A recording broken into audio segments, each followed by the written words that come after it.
তেল মশলা ছাড়া পেশোয়ারি নামকিন বিফ রান্না, এটা কিন্তু সবাই পাগল। আর যারা তেল মশলা খান না, এরকম অথেন্টিক রেসিপি একবার খেয়ে দেখবেন, মুখে স্বাদের লেগে থাকবে, বারবার খেতে চাইবেন। আসসালামু আলাইকুম বন্ধুরা, এবি কিচেনে সবাইকে স্বাগত। তাহলে চলুন আজকে আমি রেসিপিটা শুরু করি। আর এই পেশোয়ারি নামকিন মাংস রান্নার জন্য কিন্তু মাংসের টুকরোগুলো খুবই বড় বড় করতে হবে। আর এখানে চর্বি নিতে হবে, কারণ এটা তেল মশলা ছাড়া হবে রান্না, সেই কারণে চর্বি নিতে হবে। আর পারলে একটা নলিও নেবেন, কিন্তু এটা আমার কাছে নলি ছিল না বলে আমি একটু চর্বিটাই বেশি করে নিয়ে নিয়েছি। আর মাংসের টুকরোগুলো একটু বড় বড় রেখেছি। আর এই রান্নাটা কুরবানির মাংস দিয়ে রান্না করলেই বেশ ভালো হয়। কুরবানির মাংস এমনিতেই খুব টেস্ট হয়। এখানে আমি 1 কিলো মাংস নিয়েছি, আর এটাকে ধুয়ে পরিষ্কার করে নিয়েছি। এটা এবারে লবণটা মাখিয়ে নিচ্ছি। মাখিয়ে নিয়ে আধ ঘন্টা রেস্টে রেখে দেবো। লবণটা খুব ভালো করে হাতে করে ঘষে ঘষে চারিদিকে বেশ মাখিয়ে দিচ্ছি।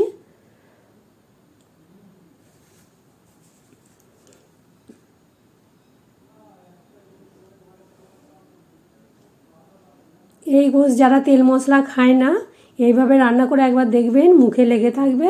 আর এর মানে স্বাদ তো খুবই অপূর্ব হয়েছিল। আমার নুনটা ভালোভাবে মাখানো হয়ে গেছে। আমি এবারে ঢাকা দিয়ে 30 মিনিটের জন্য রেস্টে রেখে দেব। 30 মিনিট হয়ে গেছে।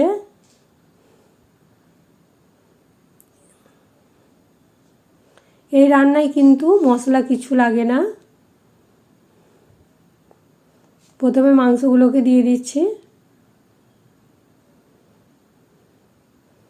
আর এখানে গোটা গোটা সব জিনিস যাবে। এখানে আমি আলু দিচ্ছি। আলু যারা খায় না বা পছন্দ করে না, তারা আলু না দিলেও হবে। এখানে আমি গোটা আলু 4টে দিয়েছি।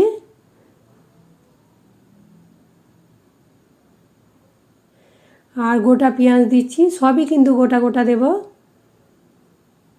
4টে গোটা পেঁয়াজ দিয়েছি ছোটো সাইজের। আর টমেটোর মাথাগুলো বা মুখগুলো কেটে দিয়েছি, বোটার গাছগুলো।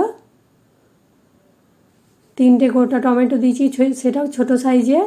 আর রসুনও দিচ্ছি ছোটো সাইজের। রসুনগুলোকে আগে ভালো করে ধুয়ে নিয়েছি। 4টে রসুন দিলাম। আর 2 ইঞ্চির মতো আদা দিলাম, ওটা স্লাইস করে কেটে নিয়েছি। সব চারিদিকে বেশ ছড়িয়ে ছড়িয়ে সাজিয়ে দিতে হবে। আর এখানে লঙ্কা দিয়েছি 4টে, আর আরও একটা দিয়ে দিলাম। এটা গোটাই দিতে হবে, বোটা ছাড়ানো চলবে না, তাহলে এর মানে ফ্লেভারটা বেরোবে, ঝালটা বের হবে না, গোটা গোটাই থাকবে। আর ওখানে তো লবণ প্রথমে মাংসটাই মাখিয়েছিলাম, ওই কারণে অল্প লবণ দিলাম। আর 1 চামচ চা চামচের 1 চামচ গোটা গোলমরিচ দিয়েছি। মশলা বলতে ওইটাই যাবে, আমি ভুলে গিয়েছিলাম বলে পরে দিয়েছি। আর 1 চামচ ঘি দিচ্ছি। এখানে তেল মশলা ছাড়া এই রান্না কিন্তু অনেকে ঘিয়েতে ভাজে, ঘিটা দিলে ঘিয়ের ফ্লেভারটা আলাদা এসে যাবে। এটা তেল মশলা ছাড়া যখন দেওয়া হবে না, 1 চামচ ঘি দিয়েছি, এটা না দিলেও হবে। তার বদলে নলি আর চর্বিটা বেশি করে দিতে হবে। সেটা থেকে যে তেল বের হবে, সেটাতেই এর টেস্টটা খুব ভালো হবে। গ্রেভিটা খুব জুসি হবে, খেতে টেস্টও হবে। এগুলোকে দিয়ে কিছুক্ষণ আমি ভেজে নেব।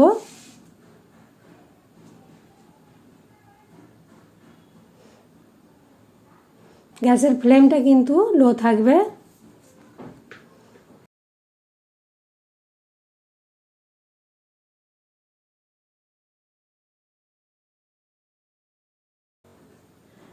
এই যে গোলমরিচটা দিতে ভুলে গিয়েছিলাম, এটাও কিন্তু ওইগুলোর সঙ্গেই দিয়ে দিতে হতো, আমি পরে দিলাম। 1 চামচের মতো গোলমরিচ দিয়েছি, এটাও গোটা। মশলার মধ্যে এই গোলমরিচটাই গোটা গেল, তাছাড়া কোনো মশলা এখানে লাগছে না।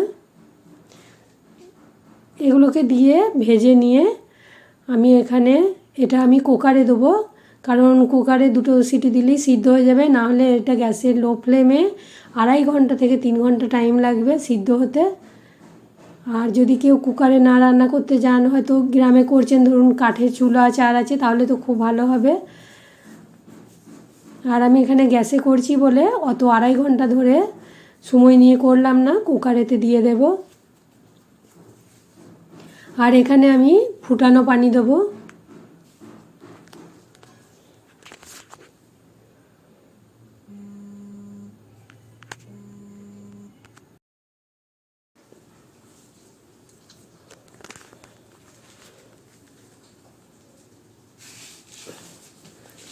এবার আমি কুকারেতে ভরে দিচ্ছি।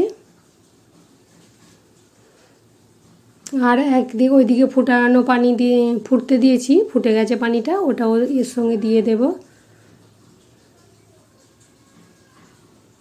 আর কাঠের চুলোয় তো এমনিতেই রান্নার টেস্ট ভালো হয়, অল্প জ্বালেতে অল্প অল্প করে হবে। গ্রামে যদি কেউ রান্নাটা করেন তাহলে কাঠের চুলোয় করবেন, দেখবেন খুবই ভালো হবে।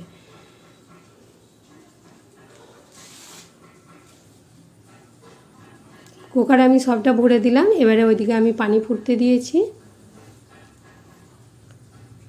পানিটাকে দিয়ে দেব।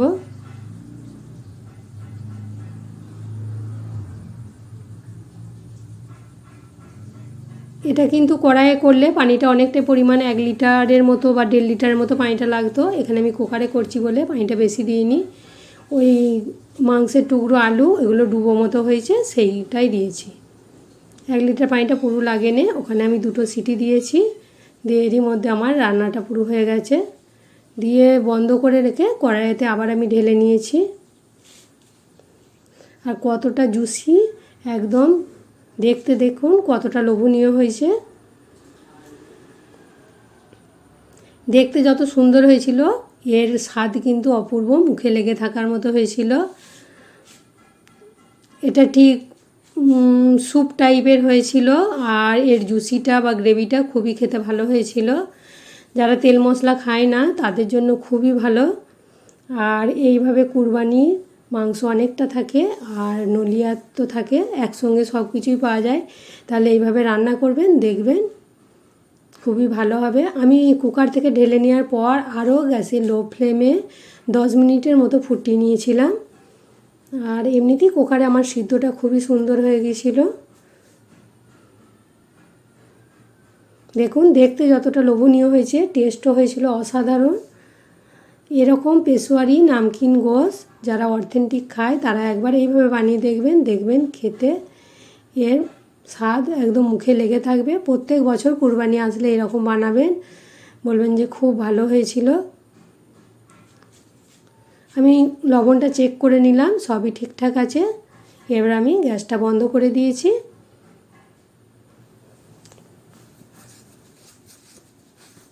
এবারে গরম গরম পরিবেশন করে দেব। তাহলে যে সকল বন্ধুরা আমার ভিডিওটা দেখছেন, যদি ভালো লেগে থাকে তাহলে অবশ্যই ভিডিওতে একটা লাইক দেবেন। আর বন্ধুবান্ধবদের সঙ্গে বেশি করে শেয়ার করবেন এবং কমেন্ট করে জানাবেন আমার এই রেসিপিটা কেমন লাগলো। আর বা কে কে এরকম অথেন্টিক খাবার খেতে পছন্দ করেন বা তেল মশলা ছাড়া খাবার খেতে পছন্দ করেন, তারা একবার হলে অবশ্যই ট্রাই করবেন, দেখবেন মুখে লেগে থাকবে। বছর বছর কুরবানি আসলে এরকম বানাবেন। আর এটা তেল মশলা ছাড়া এমনি জুসি, দেখতে কতটা লোভনীয় হয়েছে দেখুন। খেতেও কিন্তু এর স্বাদ অপূর্ব ছিল, মুখে লেগে থাকার মতো। এই রান্নাটা কিন্তু খাসির মাংসেরও হবে। ওরকম 2টো নলি নিয়ে নেবেন, চর্বি নিয়ে নেবেন, দেখবেন। আর খাসির মাংস তো খুব অল্প সময় সিদ্ধ হয়ে যায়, ওটা আরও খেতে ভালো হবে।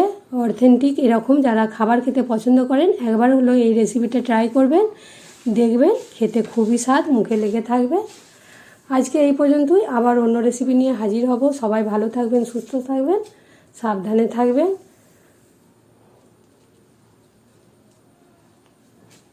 কতটা জুসি হয়েছে দেখুন। আর পুরো মাংসটা আমার একদম ভালোভাবে সিদ্ধ হয়ে গেছে, হাতে তুলতে তুলতেই ছেড়ে যাচ্ছে। এখানে কিন্তু আলু, মাংস আরও যেসব গোটা মশলা দিয়েছিলাম সেগুলো সবই সিদ্ধ হয়ে গেছে, রসুন আদা ভালো। আর একদম জুসি, এইভাবে গরম গরম স্যুপের মতো খেয়ে নেবেন, রুটির সঙ্গেও খেতে ভালো লাগবে। তাহলে যারা নামকিন এরকম অথেন্টিক খাবার পছন্দ করেন একবার হলেও ট্রাই করবেন।